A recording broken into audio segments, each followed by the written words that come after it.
You can't be serious, man. You cannot be serious. We've said this plenty of times on our the people we interview. We've had people from all walks of life and all different professions and vocations.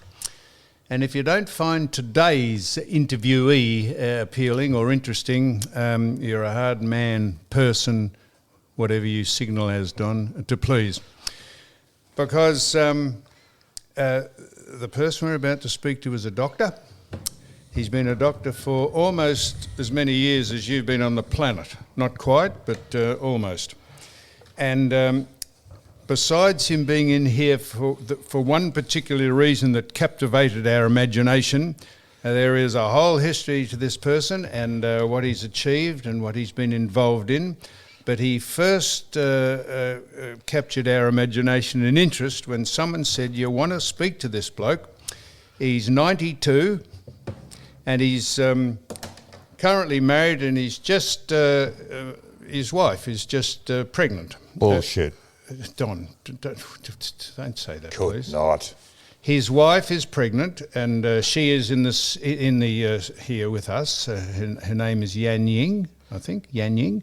And I can say how old she is. I think she's 34 or 35. I do tell a lie, Doctor. I'm sorry. So she's 35, and the doctor sitting opposite here is 92, and she is pregnant with the doctor's child. So that's not his main claim to fame, but it's a pretty interesting story. So without any further, I want to introduce you to, and our listeners, to Dr. John Levin. And I want to, Doc, just say what you're involved in. You're basically involved in growth hormones, but I want to read. You're not basically involved. Well, just let me do this, and then you can correct all the nonsense that I've just said, except about your wife. It said in 1990, the New England Journal of Medicine published published a story on a drug that sent shockwaves throughout the world.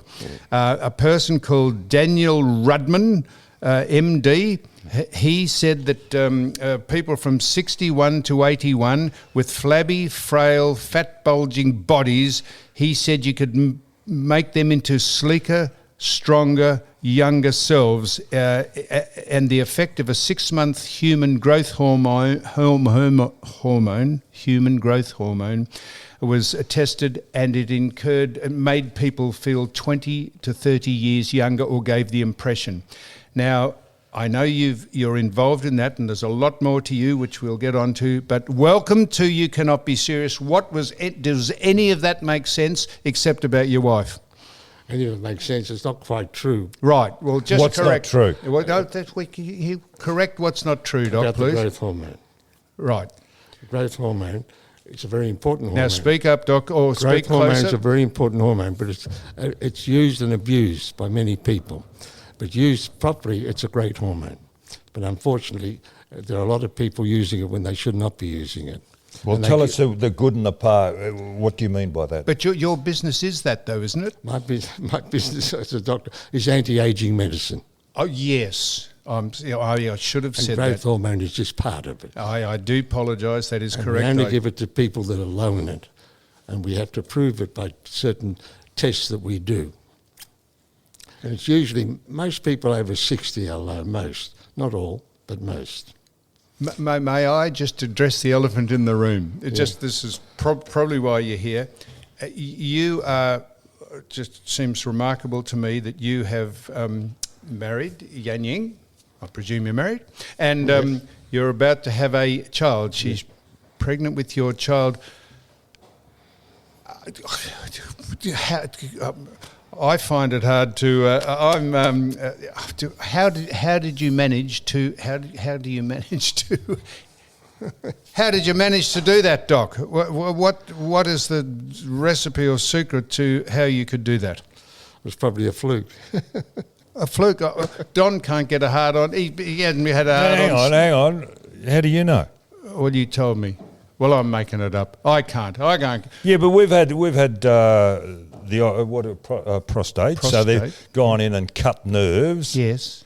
But sometimes the nerves do repair in those situations. Yeah, no, Don, I'm using a bit of poetic license. I'm being jocular. Oh, I see.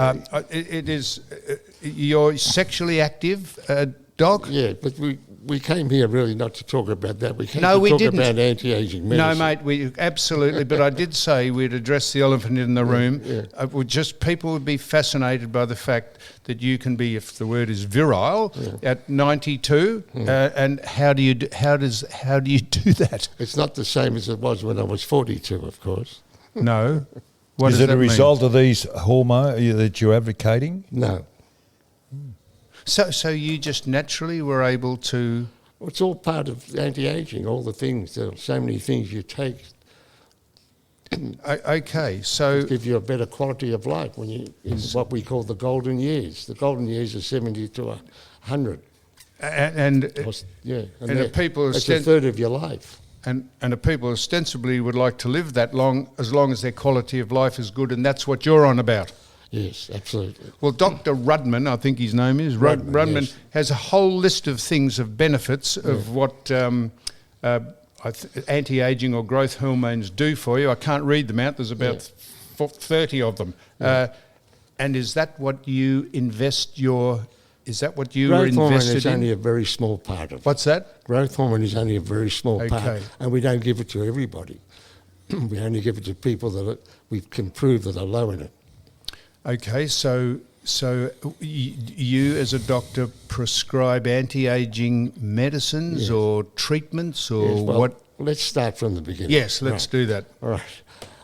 What kills most people, or what most people get, is heart disease. Yep. So the first thing we worry about is heart disease. Now, 6 out of every 10 people get heart disease. 3 or 4 die from it.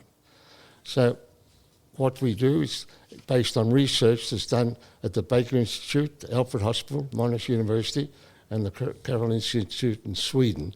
They decide, by the way, who gets the Nobel Prize in Medicine. And they've published work that shows that there's certain things you can give people to keep their hearts healthy as they grow older. And that's what we give them. And what are those things, Doc? The coenzyme Q10, alpha-lipoic acid, magnesium orotate, and selenium. Are they, so none of those words any of us have ever heard of, are those products or supplements readily available, or Very are they readily prescription items? They're not one of them is a prescription item. What's that? They're not prescription items. You So get them they're over the readily counter. available over the counter? Yep. And if people invested in those 4 things, I think you said, would that give their heart a would better help than to even keep money their- chance of being... It helps keep their hearts healthy as they grow older. what is the layman's terms for those four names you said? Calcium? Or magnesium? Magnesium orotate. Yeah, magnesium's one. What's the other 3? Selenium. What's That's a that? salt, is it? Yeah, it's not a salt. It's a I don't know. It's a metal of some sort. You find Mineral? it in the earth. It's Yep. a mineral. Yeah. You Okay. find it in the earth. So they're just... Coenzyme Q10, which is an enzyme that's in every cell of your body anyway. Yep. And alpha-lipoic acid is also in every cell of your body. So if people wrote those names down, replayed this and listened to them and went into a pharmacy or an apothecary and said, I'd like... They can readily Yes. obtain them. Yes. So where does the logical extension to this, I presume, it says here, aging and getting old are not the same thing. That's what you say in your That's right. bio here. Yeah. Is the logical next extension getting growth hormones? And if so, what are growth hormones? Well, growth hormone is just something you give to patients that are very low in it. And if they're very low in it, it makes a huge difference Where do you to their get them? quality of life. Is it a liquid? What is You a have growth to hormone? inject it every day. And what is it made up of? It's a hormone made up. Of hormones? Yeah, for the body. The body produces a hormone. Now, you're in remarkable... I'm just sitting here looking at you. You're in a remarkable condition, Doc, and you're lucid and you make sense and you're not senile and you're... But let's get back to the next thing. Cancer's the next big killer. Right. Well, they've shown that metformin, it's a medicine that's been used for many, many years in diabetes. They've shown that now prevents people from getting cancer. But that's a prescription. And most doctors, especially general practitioners, I suppose, are not aware of that. Some are, but most are not. So, I just was saying, you are in remarkable condition for I'm going to say, for somebody who's 92, heavens above. You are a test. You inject yourself with growth hormones on a daily, weekly, monthly, yearly. I've been doing it for over 30 years. How many times a week? Every day. You inject yourself with growth hormone and a syringe of growth hormones every day of your life for 30 years. Yeah. And could I just ask you, what is the cost of a syringe Well, of? so far it's cost me $175,000.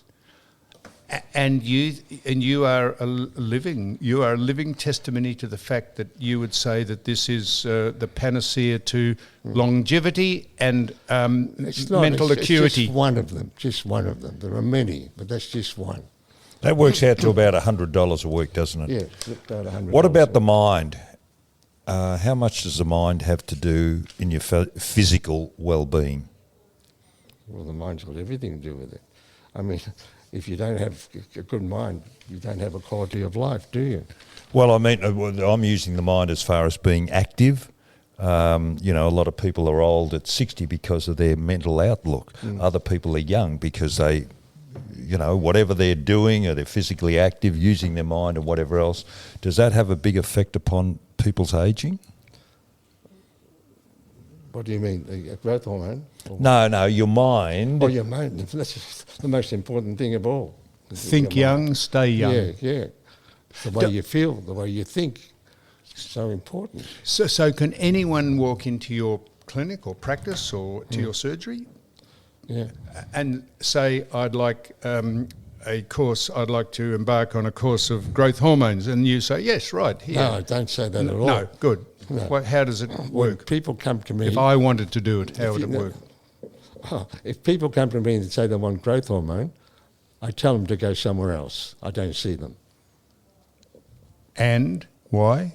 Because they come for the wrong reason. They think, you see, you can go in any gymnasium in Melbourne virtually and you can buy growth hormone under the counter. You can buy testosterone under the counter. And that's what I get. Patients do come to me and they want testosterone. I get rid of them straight away because they're not coming for anti-aging purposes. It says here in your, I'm reading this is the thing that you gave us.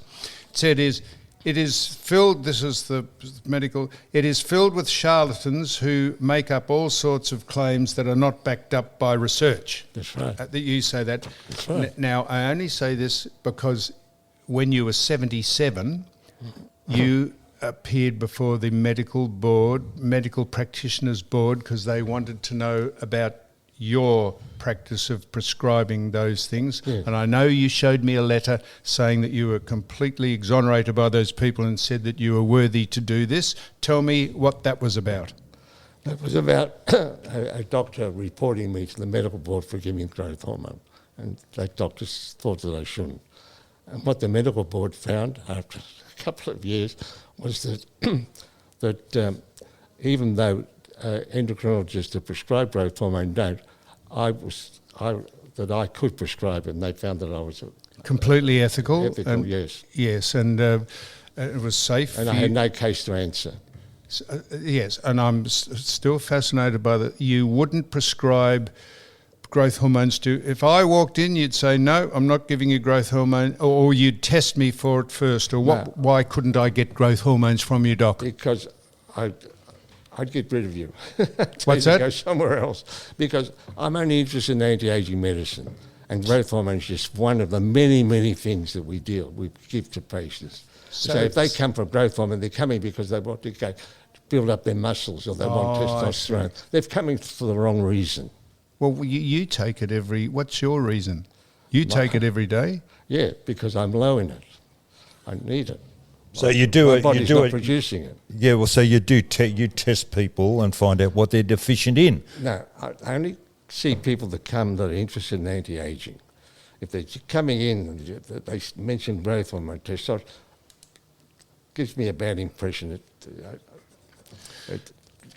These are the people, the younger people in their 30s and 40s that want to build their muscles up, and they get you can go to any gym and they take testosterone, they take growth hormone. This testosterone, that they don't even know what they're doing.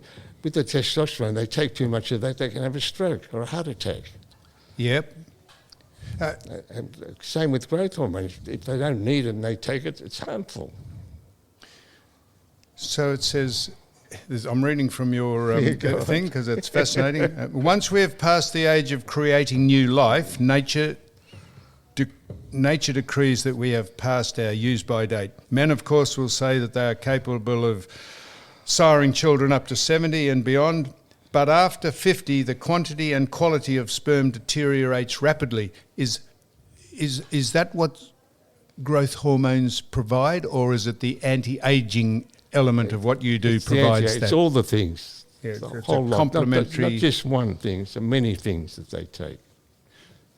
Now, there's a hell of a lot more strings to your bow than I know. We've chatted about this before I asked you to come in, but you've written a book. You were a ship's... We're doing it at the moment. To be published next year. On anti-aging? Anti-aging medicine, yes. Is that the first book you've published? It will be the first one, yeah. Yep. Yeah. And your wife is here. How did you meet her? And quite obvious to say that if you're 92 and she's 35. It says here that she was teaching you Mandarin, and the Mandarin lectures just evolved into a sort of a chat. What happened is on the second lecture I went to, she said I was the worst pupil she ever had. Yeah.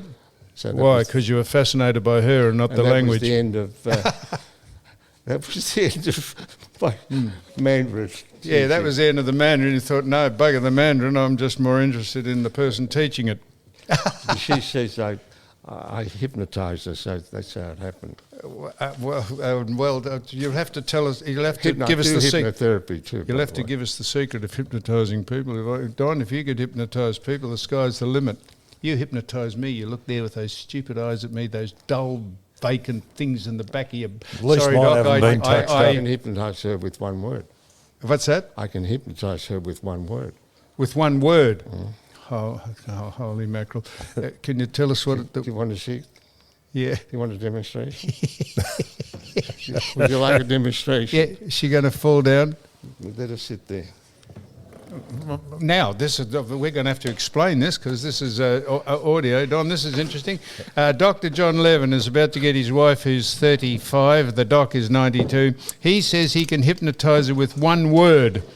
I hope it's not divorce. She's sitting here, and can I just describe... Can you hold on to her? Hang on. Hold on to her. Here's the doc. He's got Don to hold on to... Take your glasses. Don to... what's her name? Yan Ying. Yeah, I'm sorry, Yan Ying. Yeah, Don is holding Yan Ying, and Dr. John Levin is about to hypnotise his wife, Yan Ying, with one word. Don, I hope he didn't hypnotise you instead. You ready? If you fall down, Don, I'll kick your head in. You ready? Go, here we go. All right, sleep. Well, the doc has just said sleep to Yan Ying. She has dropped her head down. I don't know if this is a routine or this is a stage production, but No, Don... I'm tickling her. Don't do... I'm tickling I'm her. just touching your hand. I don't feel anything. I'm no expert, but she looks completely out. And she's being pinched. Yeah. I'm pressing her hand. Yeah. Throw. She's got no pain. No, get some boiling water and pour it over the top No, of her head. so No, I'm stupid. sorry, it's a joke, Don. Please. Can I bring her out now? That is extraordinary. You bring her out, She yeah, looks as though she is. Yan Yes. Ying, on the count of three, you're going to come back because you're going to feel great. You're going to feel great for the rest of the day. You're going to feel really better than you felt for a long time. 1, 2, 3. Come back now. We have this on camera, don't we? How extraordinary. If people watch this... I want to know how to hypnotise. Could you hypnotise Don and tell him to get in his car and just drive away forever? No, I don't want Could you hypnotise Don? Could you? Yeah. Don, I'm not going to do it, no. let Yan Ying hold your hand. No, Get in there. No, I don't know what I'll be doing. Don't be a piker. Don't you say me to get I'm not going to do it. You weak. What's wrong with Exactly. you? This is an experiment. I want to control my own bloody life. I don't want someone else telling me what do you think he's going to do? I could be stupid. That's Doc. That is just. I'm glad we've got. How lucky we got that on camera. Yan Ying looked as though, honestly, I was pretty pinched. hard to fake that. I was pinching. I know you don't. I know you'd be up for. You don't do that too much of that, incidentally. Could you hypnotise him, Don? I'm the guy from this. No, you can't hypnotise someone who doesn't want to be. No, that's well done. Now, so you're writing a book on anti-ageing, and that's coming out. Yeah, you can hypnotise your wife. Gee, how extraordinary that is! I wish When you were the Collingwood medico, were you hypnotising those Collingwood players in Bob Rose's day? Tell people what he was. He was the medico at Medical the officer. Collingwood Football Club when Bob Rose was coaching. Now, Bob coached in the late 60s, early early 70s. Why wouldn't you have told people that before you asked him Well, I that need question? you here to explain all this. you- So you didn't use hypnotism back then? No, but hypnotherapy, I actually wrote to the president for Collingwood, your mate, Eddie? yeah, Yep. offering my services because you probably don't When? know this. 20 years two ago? years ago. 3 years ago. Oh, yeah. wow. And the Olympic teams, the American team, the Russian team, have hypnotherapists on their team. The most famous golfer, basketball player, what's his name? LeBron James. No, Michael Jordan. Michael Jordan has hypnotherapy before every match. Does he? Yes. And the guy, the boxer, what's his name? Mike Tyson? Tyson I Fury. don't know. No, the one that had the car accident. Car accident. Car accident. Boxer. No, yeah, golfer, I mean. Oh, yeah. Yeah. I can't think. The Australian one No, the American guy. didn't die in the plane crash. No, he had a car accident. Tiger Woods. Sorry, Tiger Woods. Yep, hypnotherapy before every. North Melbourne Football Club in the 70s were having hypnotherapy. Did you know that? No, I didn't know They that. did, they were. Rudy Webster, was it? No. Hey, Doc, I play golf. You couldn't hypnotise me to play golf, could you? I could hypnotise you to play better. Yeah, that's what I mean. Yeah. Could you? Yeah. Can you do it over the phone? What you can do, say a footballer, right?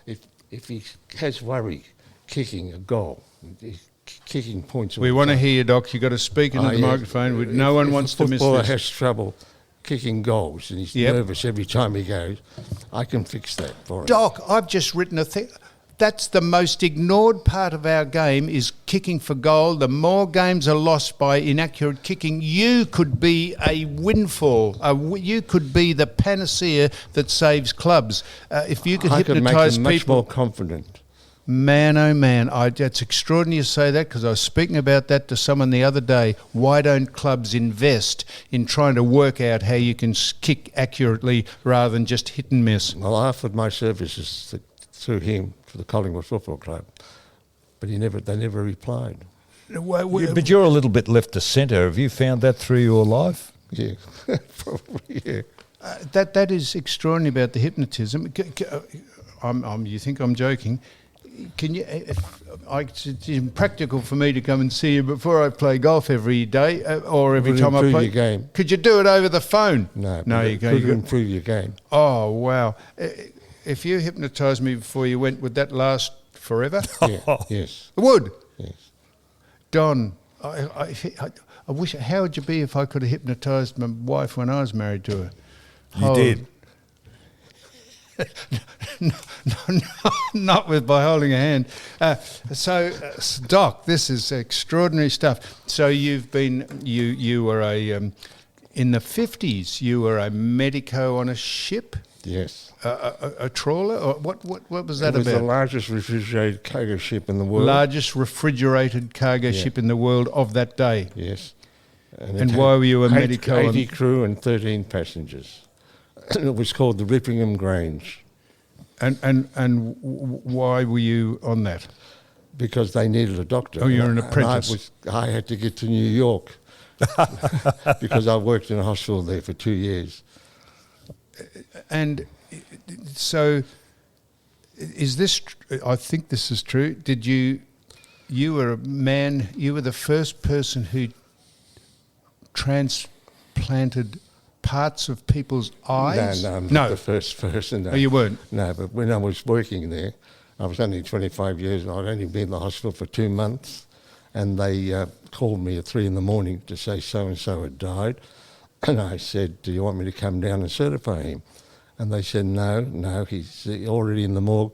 We need you to come down and take his eyes out. And send them to... Well, the eye bank in New York used them. I got a letter. I think, did I show you the letter? Yes, you did. From the eye bank. You did. One eye was used in New York and one was used in Baltimore. So the And cornea that was or... in 1957? 7? Yeah, that was 57, yeah. The cornea or the they retina? used the corneas. Yeah, and you sent one to one person? You sent one person took one eye and the other... Well, I sent it to the eye bank. The eye bank then sent one to New York and one to... Farmed it out to 2 different people. Yeah, one to Baltimore and one in New York, yeah. And you were made an honorary... Congress made you an honorary... No, they didn't. Congress didn't make me anything. What happened was... Thank you, Doc. I'm just piecing this together. I wanted to join the American Army, the US Army, when I worked in New York because they had great teaching programs. Yep. So I got very friendly with a congressman in New York, and he arranged for me to see the Surgeon General of the United States. See, yep. And I went down to Washington, had a meeting, and he agreed for me to go into the Army, but the congressman had to pass an act in Congress for me to become a US citizen. Well, that's what I said. You were made... Congress made I wasn't, no. I decided not to do it because my yes. wife was pregnant with my eldest son and she wanted to come home to have the baby. Your late wife? My late wife, yeah. Mm-hmm.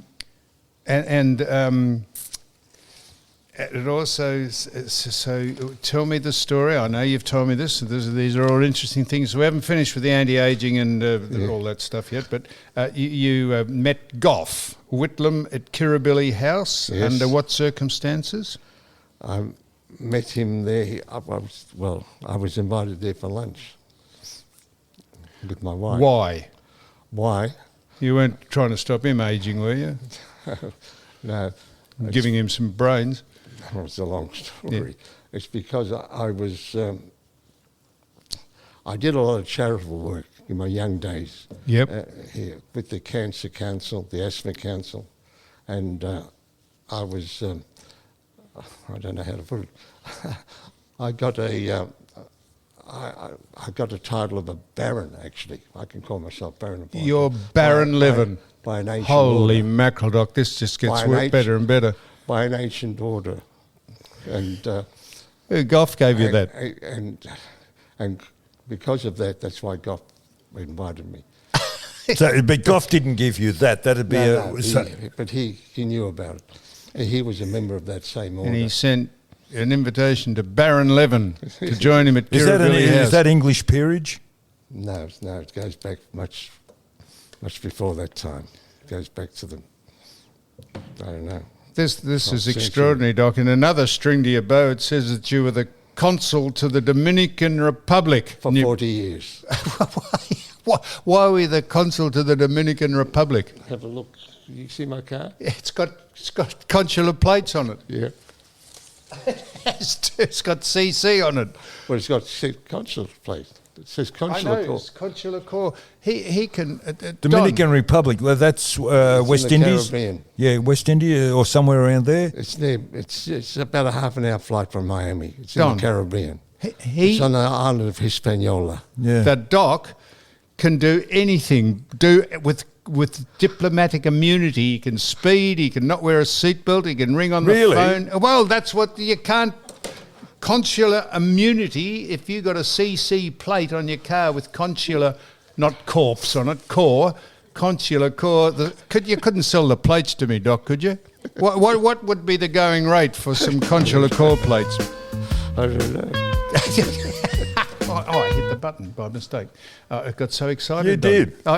This is the most animated you've ever been. I'm fascinated. I'm sitting here fascinated. We originally got the Doc in because we couldn't believe a 92-year-old Yeah, but man. that's your thing. It you know, was. But hang on, this man's got more string to his bow than Robin Hood. Don, I've just indicated that. You've done nothing. You've done no I know, research. because I'm fascinated. You've My just sat jaw's your on the arse, ground. And I've done all this. I know. I've let you go. Well, I said we got him in for one reason, but there's more to this man than you would. I'm could poke a stick at. fascinated. It's interesting, fascinating listening. It is extraordinary. I want to know, Doc. So I'm getting back to this.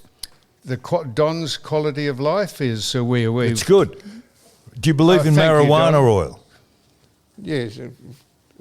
What do I believe in it? There's certain conditions that it helps, people with cancer, pain, and those sort of things. There's a lot of things. Doc, So you prescribe things such as that alternative or different? I don't prescribe it. I send them to people that do prescribe it, though.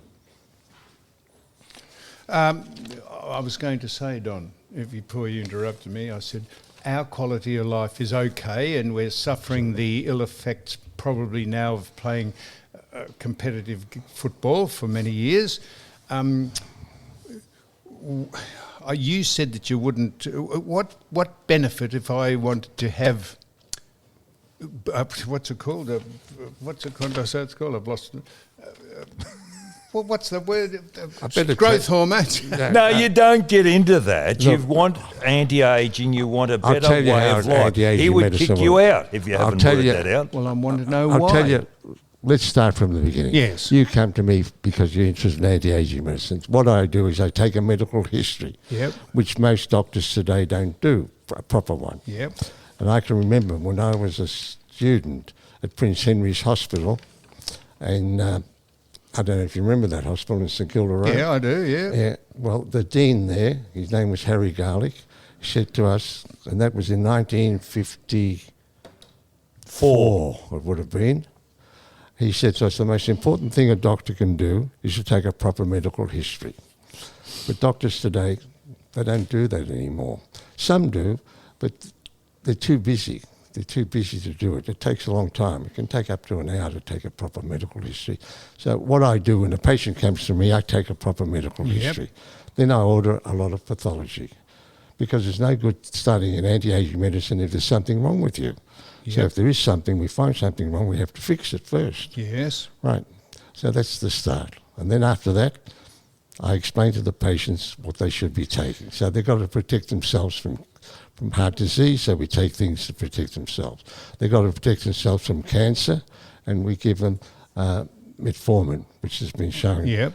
And then there are a lot of other things that we give them that just helps them. So did someone do this with you originally? So you said you've been taking growth hormones for 15 years and spent 175 whatever. Did someone do this with you, or how did you start taking them? Did you prescribe it to yourself, or did someone? No, you can't prescribe it yourself.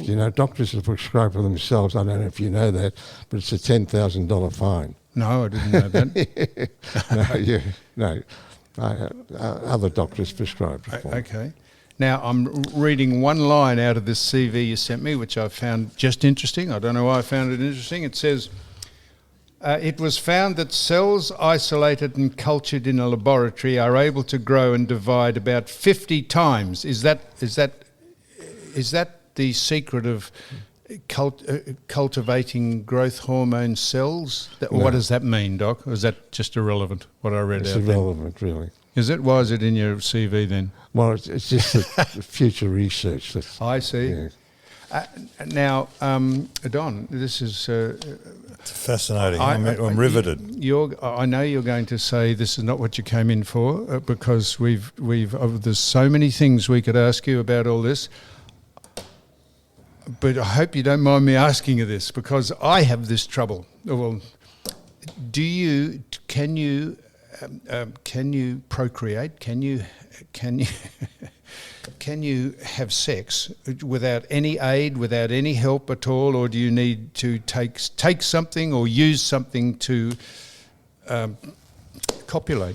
Well, it's getting very personal. I know, and please, if you say you'd rather not answer that, but I think people are fascinated that you know, I know people of my age, and we're just under 80, all of us, Don and I, well under 80, not well under, but they say, oh, no, it's a battle, and I've given up, and I've put the cue in the rack and all that sort of stuff. It's not the same as it was when you were 40, obviously. No, it's not. They say, oh, we put the cue in the rack, those throwaway glib lines.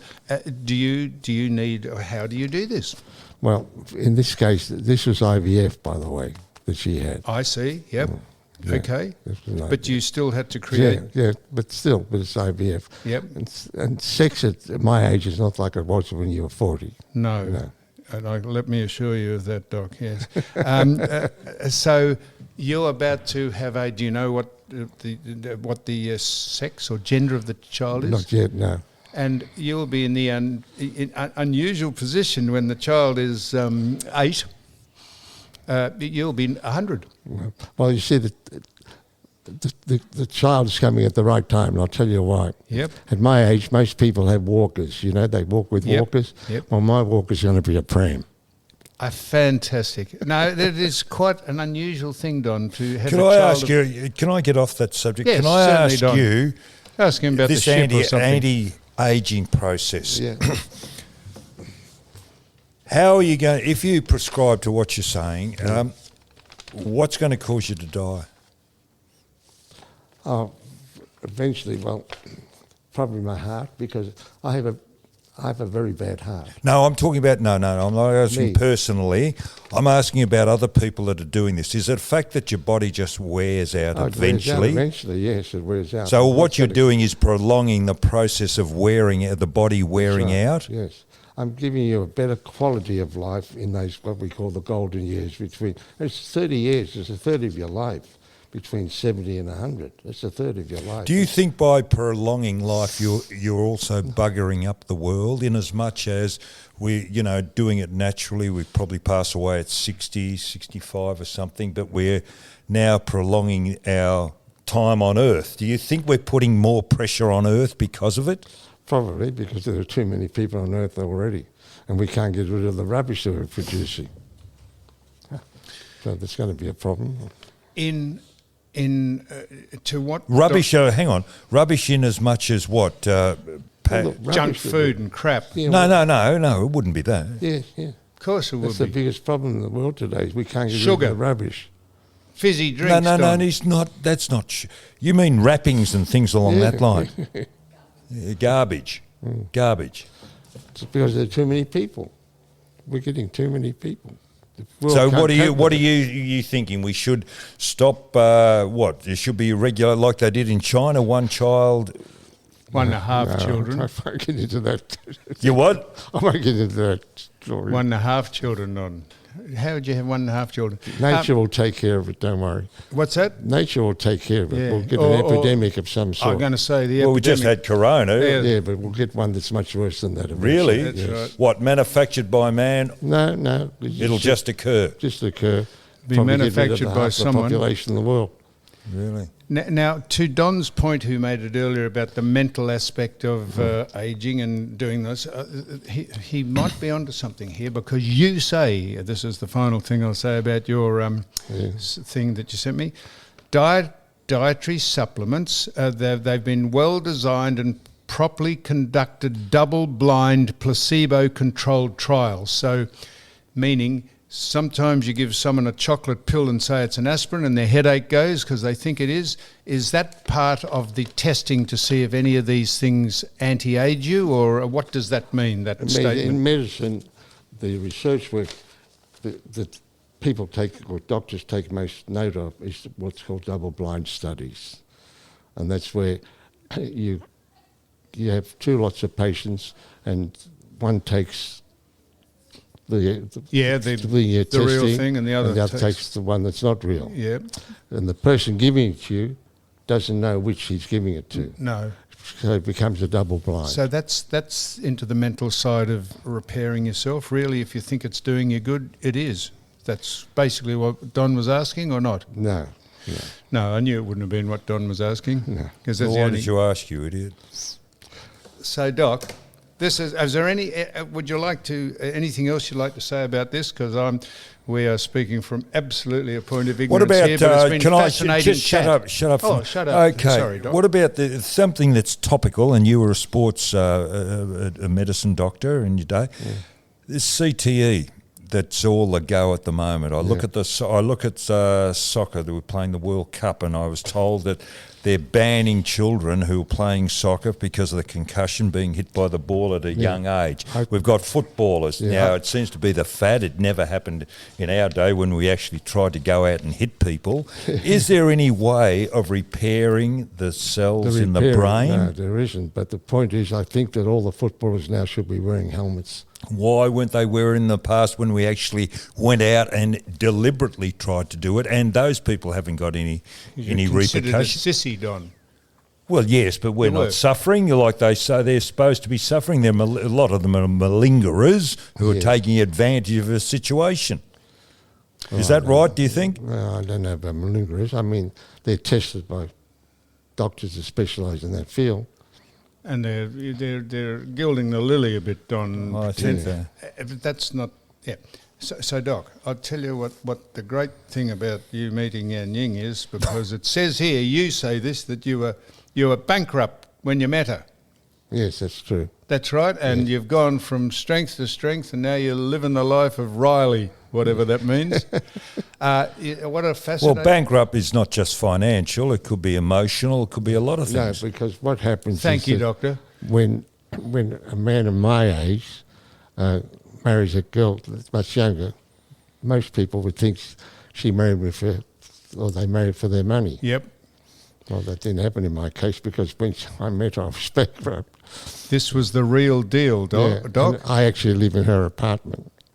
So don't tell anybody, but I actually married her for her money. And well done. You wouldn't like to adopt any kids, would you? Don and I would be happy to be your sons. Hey, Doc, this is you're a fascinating. Stop doing You're that, an interesting man. Shit, we've had porn stars on. We've had male prostitutes. Yes, we've had captains of industry. We've had politicians, sports people. This is, and I'm saying the reason we got you on is that we couldn't believe some 92 is having a child. And you're a fascinating story, Doc. And if you could possibly hypnotise Don and tell him never to come in here again, that'd be great. Tell him to get in his car and keep driving till he drives off the edge of Australia. That'd be fantastic. And if you could hypnotise me to play better golf, tell you what, I'll give him a house. Not that, I mean, you can live in that besides Yan Ying, which instead of tipping in with her. Dr. John Levin. Hang on, at Levin. Isn't there a Levin pharmaceutical company? You're not involved in that one. No, I don't there know is one. a Levin. Yes, Don, it's not unusual that some people have the same surname as other people. Well, I thought this Paul, man, he's such an interesting character. He might have started up the medical company as well. And I tell you what, Doc, you think I'm absolutely dead serious about this. If someone didn't grab you or someone like you to try and hypnotise footballers to work out how to kick accurately at goal when they get a chance, not snaps and not on the run, just set shots, you would revolutionise our game, because that's the one thing that is overlooked in it, and the thing that loses more games than you'd possibly think about. Well, you must know plenty of people in the football field. I know the man that you spoke to very well, Eddie Maguire. He probably was just getting out of Collingwood then, and didn't probably want to appoint anyone before he left. I don't know, but I speak to him about it. I speak to him on almost a daily basis. So, John, you're Don, aren't you? He's hypnotised me. You're flustered. I know. I think it's fascinating chat. Thank you very much, Dr. John Levin, for coming in here, Don. And that's about as fascinating as it gets. And what was I going to say? I can't think just sign off. Just sign off. Don't say anything else. That is it.